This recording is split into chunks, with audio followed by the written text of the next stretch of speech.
Je dois me faire revenant vers des cimetières déjà visités, pour les vigies que j'y ai laissées, presque muettes mais vivantes, ce qui m'a fait venir, ce qui a surgi.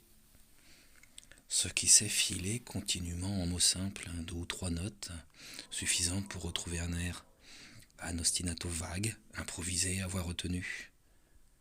La furtive lecture des noms, dates, prières, formules votives. Les photographies prises dans l'instant de la surprise et accumulées, parce que la série est faite d'objets, à peine et chaque fois dissemblables. Après tout, le revenant apparaît quand vient le temps d'écrire. Devenir le tuffatore, dont la plongée serait ralentie, se ravivent de suite les lumières partiellement reflétées sur les visages des médaillons, les noms sur les tombes. Ici c'est la table des noms, marbre incisé de louanges et chagrins, théâtre des disparus, et surtout scène pour les vivants, qui sont les vrais captifs. Entrer, ce n'est pas traverser une enceinte, faisant office de contenir et séparer, mais franchir les 2 côtés de parois pleines et creuses, parois des tombes, façades aux rebords quadrillés, abritant les niches cinéraires, caveaux qui saignent l'espace, lui-même divisé en 4 portions égales, délimitées par des allées de sable, des fins exactement à l'outil. Sur un pan, les parois de tombes, régulièrement ordonnées, en compartiments superposés, clos par une dalle funéraire, gravée du nom du défunt, des formules de son éloge, parfois, de regret ou d'espoir, vœux attendus pour l'éternité, de courtes prières. Presque toujours un petit médaillon de céramique montre le visage du défunt. Sur un autre mur d'enceinte, légèrement renfoncé, également ordonné comme des cases, des niches plus petites contiennent les urnes cinéraires. Ce mur est le columbarium, colombier des âmes.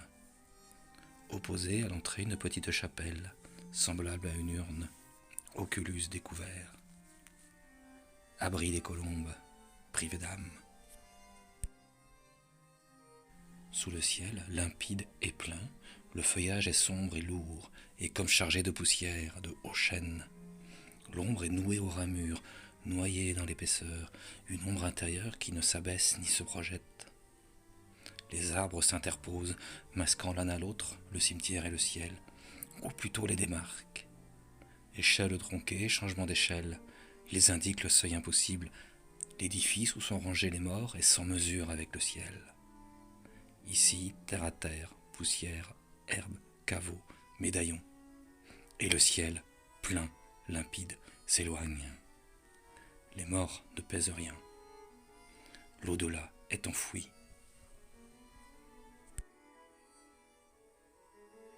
Je recherche une plaque commémorative, gravée en français, posée en 1829, photographiée il y a quelques années. Je marche entre les tombes, prudent. Les plus modestes d'entre elles sont si proches les unes des autres, à peine marquées sous l'herbe courte et sèche qui les couvre ou les sépare. Peur de piétiner les défunts. Souvenir de lecture, enfant, qui continue de m'imposer doucement retenu. La mort invitée à un repas, dans la légende de la mort en Basse-Bretagne, d'Anatole Le Bras. Les morts étaient sous la terre, on piétinait leurs tombes, mais en ce moment-ci, qui donc s'en souciait? Les morts sont leur propre et vivante métaphore. Un arrêté municipal, pris par la commune de Radicofani, prescrit l'exhumation des urnes et cercueils recueillis avant 1999. L'échafaud mobile est un instant vacant.